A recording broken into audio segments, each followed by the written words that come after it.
നമസ്കാരം, ഞാൻ ദിനേഷ് സൗപർണിക. ഇന്ന് നമ്മൾ പറയുന്നത് മൾച്ചിങ് ഷീറ്റ് ഉപയോഗിച്ചിട്ട് നമ്മളെ ചെണ്ടുമല്ലി കൃഷി ചെയ്യുന്ന ആളുകൾക്ക് വേണ്ടിയിട്ടാണ് കേട്ടോ.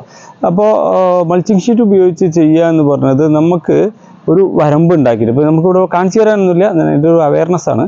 അതായത് ഒരു മൾച്ചിങ് ഷീറ്റ് ഒരു വരമ്പ് ഉണ്ടാക്കിയിട്ട് വരമ്പിൻ്റെ മേലെ നമ്മൾ അടിവളം ലെയറായിട്ട് നിരത്തി അതിൻ്റെ മുകളിൽ മണ്ണിടും. കരിയിലകൾ ഇട്ടിട്ട് അതിൻ്റെ മേലെ മണ്ണിട്ടിട്ട് ഒരു ബണ്ട് പോലെ ഉണ്ടാക്കും.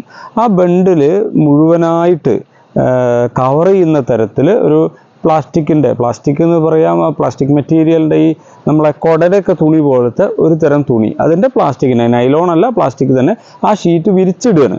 ഈ വിരിച്ചിടുമ്പോൾ രണ്ട് രീതിയാണ്.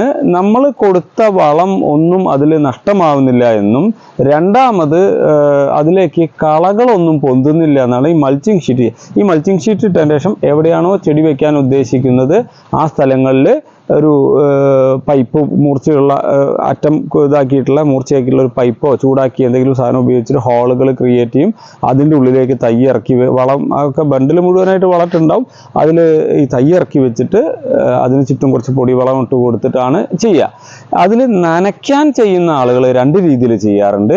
ഒന്ന്, ഈ മൾച്ചിങ് ഷീറ്റ് ഇടുന്നതിൻ്റെ മുന്നേ ആയിട്ട് ആ ലൈനിൽ വരമ്പിൽ മുഴുവനായിട്ട് ഡ്രിപ്പ് ഇറിഗേഷൻ ഉപയോഗിക്കുന്ന പൈപ്പ്, ഇപ്പോൾ ഉദാഹരണത്തിന് ഇവിടെ കാണിച്ചു തരാം. ഇതാണ് ഡ്രിപ്പ് ഇറിഗേഷൻ ഉപയോഗിക്കുന്ന പൈപ്പ്. ഈ പൈപ്പ്, ഈ ബ്ലാക്ക് പൈപ്പ് എടുത്തിട്ട് ഈ ബ്ലാക്ക് മൾച്ചിങ് ഷീറ്റിൻ്റെ ഉള്ളിൽ ഈ ഡ്രിപ്പ് ഇറിഗേഷൻ ഉപയോഗിക്കുന്ന ഈ പൈപ്പ് ത്രൂ ആയിട്ട് കൊണ്ടുപോയിട്ടുണ്ടാവും. എന്നിട്ട് ഇവിടെ ഹോള് ക്രിയേറ്റ് ചെയ്തിട്ട് ആ ഹോളിൽ നിന്നൂടെ വെള്ളം തുള്ളിയായിട്ട് ഒറ്റുകയാണ് ചെയ്യുക. അത് ഫെർട്ടിഗേഷൻ, അതായത് പിന്നെ നമ്മളുടെ വളം കൊടുക്കൽ വരെ അതിലൂടെ ചെയ്യാനുള്ള സംവിധാനം ഓട്ടോമാറ്റിക് ഒക്കെ വെച്ചിട്ട് അങ്ങനെ ചെയ്യാം.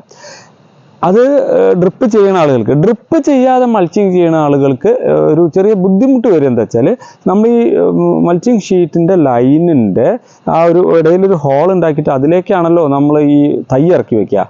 അപ്പോൾ നമുക്ക് ഓരോ തവണയും വളം കൊടുക്കുമ്പോൾ ഒരു ചെറിയ പ്രശ്നം വരും. ഇതിൻ്റെ നേരെ കടക്കിൽ നമുക്ക് വളം കൊടുത്താൽ ചെടി ചിലപ്പോൾ എന്ത് ചെയ്തു പോവും, കേടുവന്നു പോവും.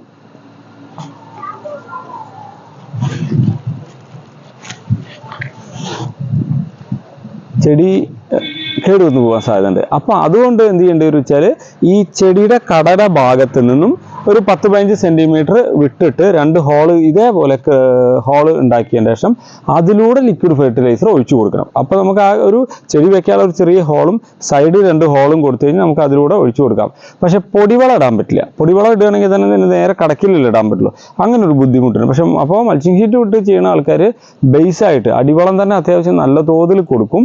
പിന്നെ ഒഴിച്ചു കൊടുക്കുന്ന വളങ്ങൾ അത്രയും ഡൈലൂട്ട് ചെയ്തിട്ട് മാത്രം ഈ സൈഡിൽ ഉണ്ടാക്കിയ 2 ഹോളിലൂടെ ഒഴിച്ചു കൊടുക്കാം. പിന്നെ സ്പ്രേയും കൊടുക്കാം. ഇത്രയാണ് ചെയ്യണം. അത് ഒരു കാരണവശാലും മൾച്ചിങ് ഷീറ്റ് ചെയ്യുന്ന ആളുകൾ ഒരിക്കലും അതിലേക്ക് കടക്കിലേക്ക് കട്ടി കൂടിയ വളങ്ങൾ ഒഴിക്കുകയോ രാസവളങ്ങൾ ഇട്ട് കൊടുക്കുകയോ ജൈവവളങ്ങൾ നേരിട്ട് കടക്കിലിട്ട് കൊടുക്കുകയോ ചെയ്ത് മണ്ണ് കൂട്ടാനൊന്നും പറ്റില്ല. അപ്പോൾ അതിനുള്ള പ്രിപ്പറേഷൻ തരത്തിൽ ആദ്യം തന്നെ തിണ്ടുണ്ടാക്കി വളമൊക്കെ നിറച്ച് ചെടിക്ക് വെക്കാനുള്ള പാകമൊക്കെ ആക്കി ചെയ്യണം. അപ്പോൾ ഇതെന്താ വെച്ചാൽ, ഇതിൽ നമ്മൾ കൊടുക്കുന്ന വളവും വെള്ളമൊന്നും നഷ്ടപ്പെടുന്നില്ല എന്നുള്ളതാണ് ഇതിൻ്റെ. ശരിക്കും മൾച്ചിങ് ഷീറ്റ് മഴക്കാലത്ത് അത്ര യോജിച്ചതല്ല എന്ന് എനിക്ക് പറയാം. ഞാൻ അങ്ങനെ പറയും. കാരണം എന്താ വെച്ചാൽ, നമ്മൾ കൊടുക്കുന്ന വെള്ളം ഈർപ്പം നഷ്ടപ്പെടാതിരിക്കാനും കൂടി വേണ്ടിയിട്ടാണ് ഈ മൾച്ചിങ് ഷീറ്റ് ചെയ്യണത്. കൂടാതെ കള മുളയ്ക്കാതിരിക്കാനും. അപ്പോൾ അതിനുള്ള സൗകര്യമുള്ള ആളുകൾ, അപ്പോൾ അവർക്ക് കള കൂടുതലുള്ള സ്ഥലമാണെങ്കിൽ ഈ മഴക്കാലത്ത് മൾച്ചിങ് ഷീറ്റിനോട് കുഴപ്പമില്ല. അപ്പോൾ ഇതാണ് മൾച്ചിങ് ഷീറ്റിൻ്റെ ചെയ്യുന്നത്. മൾച്ചിങ് ഷീറ്റിൽ നമ്മളുടെ മല്ലിക കൃഷി ചെയ്യുമ്പോൾ ഒരു ഭംഗി തന്നെയാണ്. കാണാൻ നല്ല കളയൊന്നുമില്ല, നല്ല നീറ്റായിട്ട് നിൽക്കും. വളം ആവശ്യത്തിന് മാത്രം കൊടുത്താൽ മതി എന്നുള്ള ഗുണങ്ങളും, സ്പ്രേ മാത്രം കൊടുത്താൽ മതി എന്നുള്ള ഗുണങ്ങളൊക്കെ ഈ മൾച്ചിങ് ഷീറ്റിൽ ചെയ്യുമ്പോൾ ഉണ്ട്.